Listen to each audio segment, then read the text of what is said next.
Welcome everyone, today I have a new guide for Diablo 4. Now if you look behind me and if I duck a little bit, you can see how many of the unique items I have gotten in the game, and this happened within about 2 to 3 hours. So I know this sounds a little bizarre, right? But let me show you guys, this doesn't count because you got this one from Lilith. So let me show you guys how I have gotten about 8 unique items within 2 to 3 hours. Now we'll be going through my replays and also different farming spots and also different routes and also different concept and also hidden ideas of getting more, unique items. You can see I've gotten this one over here in one of the dungeons. And there is a certain way you can be doing this, and I want to show you guys the efficiency and also effectiveness. We have covered in one of the dungeons previously, but I want to show you other methods of getting more unique items.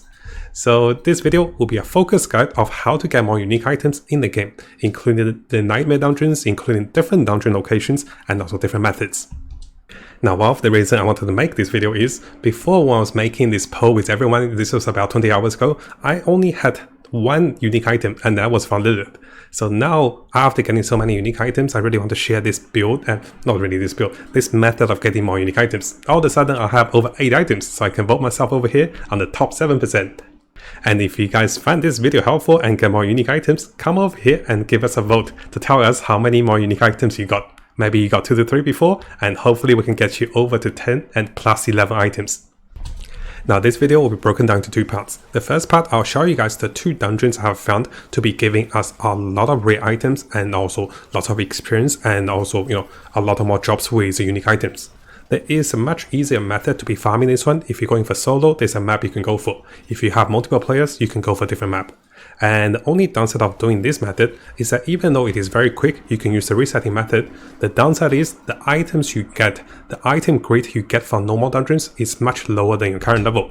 So you can see this item, actually this one's pretty high. This one was 59. So sometimes you get a high one, right? But most of the time you get a lower item level one compared to the nightmare dungeons. And on the second part, we're looking into how to get items from nightmare dungeons, which are unique items. Now, because we do have a previous video to talk about how to farm more unique items on this particular dungeon, so there are 2 dungeons that you can go for. So let me show you guys the dungeons on the map. The first dungeon is available over here. This is Migrant's Works, and this we do have a video to cover this one. Now, I do find it a little difficult for myself personally to farm this one. I needed my friend who's a rogue with a reset of the traps to be killing the monsters. And I don't think this is a lot of single player friendly. So even though we have a video, a lot of viewers were having trouble to farm this one for world level 3. But if you haven't seen the video, definitely check it out, because I was able to get 2 unique items within 30 minutes of farming this one, and so did my friend. Now there is also another hidden dungeon that provides you with a lot more density with unique monsters, but that is not too packed against your solo play. So this is gonna be the Champion's Demise. Notice I didn't even clear the dungeon.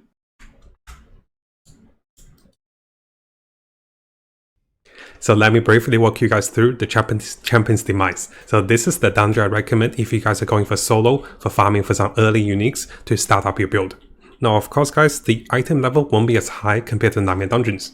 So right away when you get into this dungeon, what you're going to see is the dungeon is in a pretty good shape, and you're going to see there is a pretty decent amount of there's a pretty good density of rare monsters, and you want to be taking yourself in a path that you drag monsters towards you and to the amount that you can be clearing them together. There is a horde of monsters that not only elite monsters, but also a lesser goatman, which can be very good for be dropping more items. So here you can see me clearing a bunch of packs and lots of monsters, right? What you do is you keep running, and as you path forward, you're going to see there's going to be a lot more packs. Usually I stop after getting a massive pack of monsters and get the Shire and then clear them this way. Now as you keep going, what I want to show you guys is you keep dragging the monsters until you hit yourself to a dead end. And what I usually do is I'll clear all the monsters once I get to a dead end. And here what I want to show you is I was clearing out the little monsters, and as I was clearing those out, I happened to have gotten 1 more of the unique items by farming this method.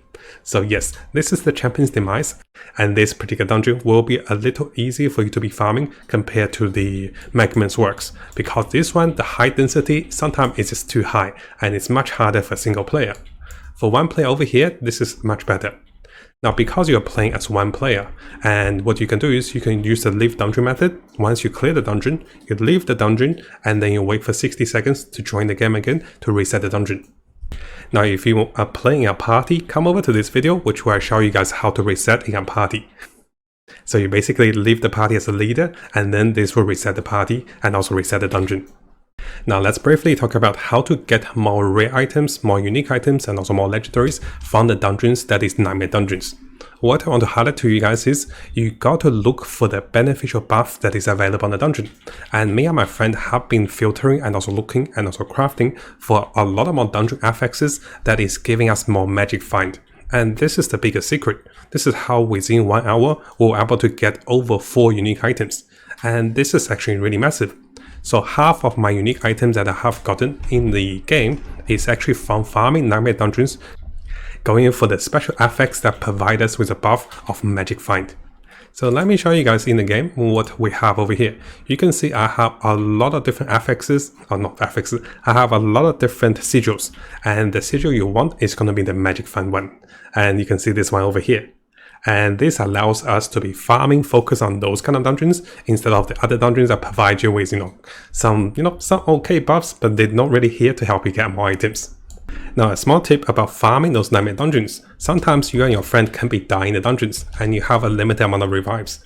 If you're playing in a party or co-op, and if your friend dies, make sure you revive them so they don't revive on the checkpoint. This will actually save the revive points. I'm not sure if this is designed intentional, but we have been dying a lot in this particular dungeon because my friend getting one shot from the lightning. But each time he dies, I just revive him. And we actually didn't use a lot of revives, which is really important. Now, because we're playing in a co-op for the Nightmare Dungeons, what you're going to see is one of the sigil that is used to open the Nightmare Dungeons. Let's say if I'm using one of those magic fan sigils, this will provide a dungeon for both of the players. What you want to do is, if you have lots of friends, get at least 2 or maybe get 4 players to be joining those very rare dungeons. And players will love you for this, right?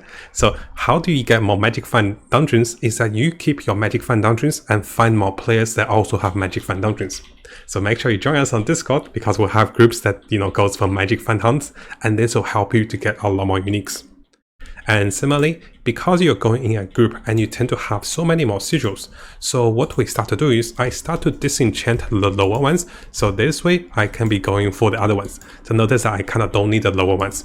And once I have a lot of more crafting, I can also be crafting into higher graded sigils that can randomly roll into one I wanted. So let's try one. So let's see, I'm going to try, oh, this actually costs a lot. Let me try a different one. Maybe let's try this one. Let's see if we're lucky. So I'm going to craft a tier 21 to tier 25. I can't even do it. But let's see if we get lucky. We did not get. I was hoping to get the magic find, but we didn't get it. So this is actually a world tier 4 map. So yes, you can be salvaging a lot of the older sigils that does not give you the correct effects that you're looking for more items or maybe for more buffs. And what you want to do with those sigils is you want to save those to find at least more players. And this way, one of those maps will give you a lot of more buffs of magic find for all the players in the party. And if you have a map, they have a map, all of a sudden one of your maps will become 4 maps. So this will amplify the amount of maps you get, and this is how we can get more unique items and also more high grade items using the Nightmare Dungeons, which also drops items in a much higher item level. And over here, this is my first weapon. I want to show you guys what happened to me when I got my first weapon. Oh, let's see. Oh my god, I'm gonna record this one. Come, let me see. Where did it go? Oh, it's not the grandfather. Oh, it's a bleeding build. Oh, maybe. Oh, I thought it was a grandfather. Not bad. Oh, my big one. So yes, I was pretty excited to be finding new ways of getting, new unique items, and also you can see I actually have a collection of different unique items. I've gotten 4 different chests, or 4 same chests, but I've gotten 1 different axe and also 2 different sword and 1 boots. The ring doesn't really count, of course. Now, hopefully you guys found this video helpful. And I start to notice, guys, on the World Tier 3 difficulties, you tend to get a lot of similar unique items. And once you get a few of those, you start to get the hang of it.